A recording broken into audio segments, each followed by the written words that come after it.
In 2015, an artist by the name of EV0 started a little, let's say, Pokemon fan comic by the name of The Evolution Squad.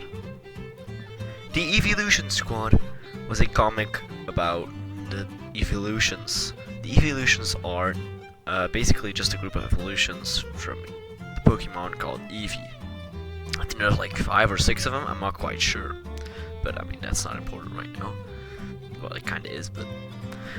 He started the comic back in 2016, and it went all the way until 2021, where the comic officially ended. Now, there was supposed to be a reboot that happened, but it never came true. It kinda got cancelled. I'm not too sure why. That's pretty unclear. But the thing is, 6-year-old me discovered this, and I actually read or watched whatever. I don't really remember if I watched dubs or like. I watched or read that stuff. And recently, I was scrolling on TikTok, and I found an edit of a comic. I'm not sure how that exists, but I found it, and I was like, why don't I revisit this? It could make a good video. So yeah. Before I start this video, I want to make it clear that I'm not here to make fun of the creator of this comic, and I'm not gonna say I admire the work, but it's really well made.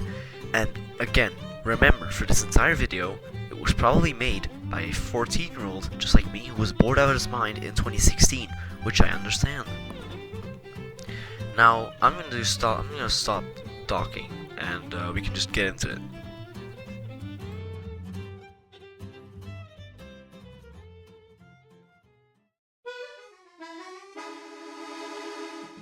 On the first page, we are introduced to 3 new characters, being Speedy, the Jolteon, Crystal, the Vaporeon, and Solar Flare, the Flareon.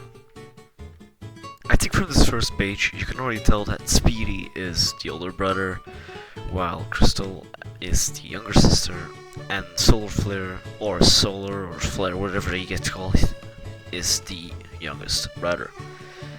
As our 3 protagonists take a walk in the park, they find an egg.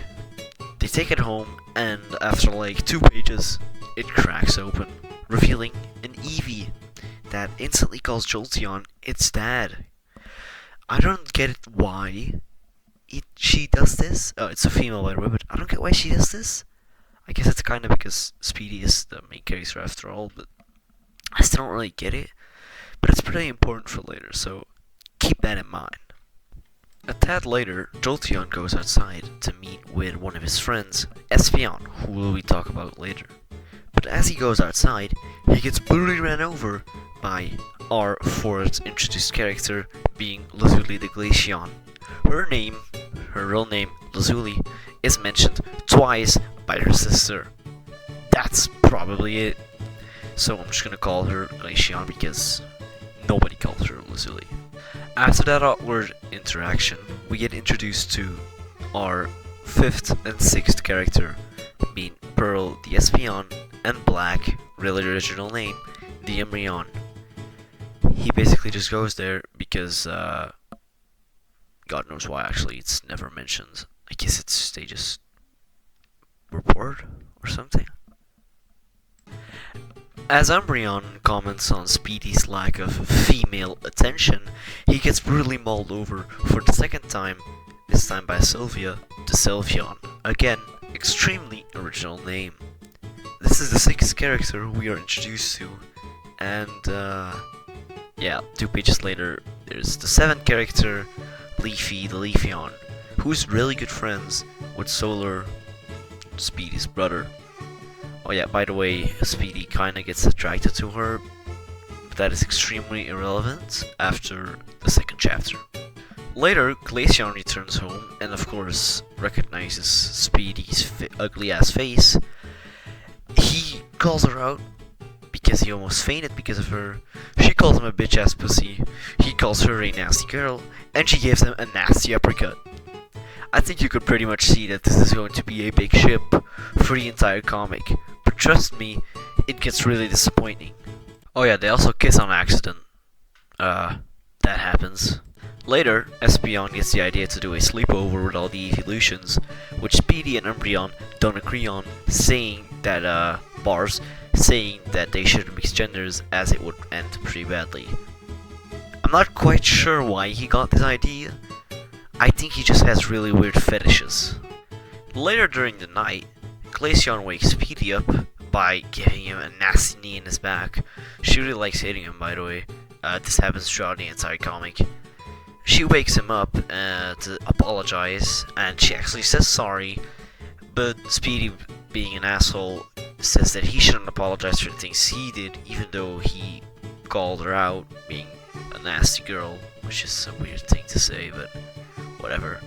Before she brutally molests Speedy again, her sister catches her off guard and says, "I knew you were going to hurt him," which is a very weird scene because it feels a bit rushed to just find a way so she doesn't actually hurt him. But I mean, I guess it works out for him because it's his crush, so yeah. Before the chapter ends, we get this really weird scene where it seems like Brill is about to do things I can't say on YouTube to Umbreon, as Solar Frill Grinder just sleeps through all of it. And yeah, that's the end of chapter 1. Honestly, I think this chapter isn't actually that bad of an introduction to the comic. The only real thing I have to say about it is that I feel like some of the introductions to the characters are really rushed. Like, for example, Glaceon's introduction, I think it was a pretty good one because it kinda, she tells more about her personality. But introductions to Umbreon and Sylvia just felt really forced as they happened in like one battle. Overall, I rate this first chapter a 8.2 out of 10. You might think this is a really high rating, but trust me, this is the highest rating of all the chapters almost. It gets really, really bad.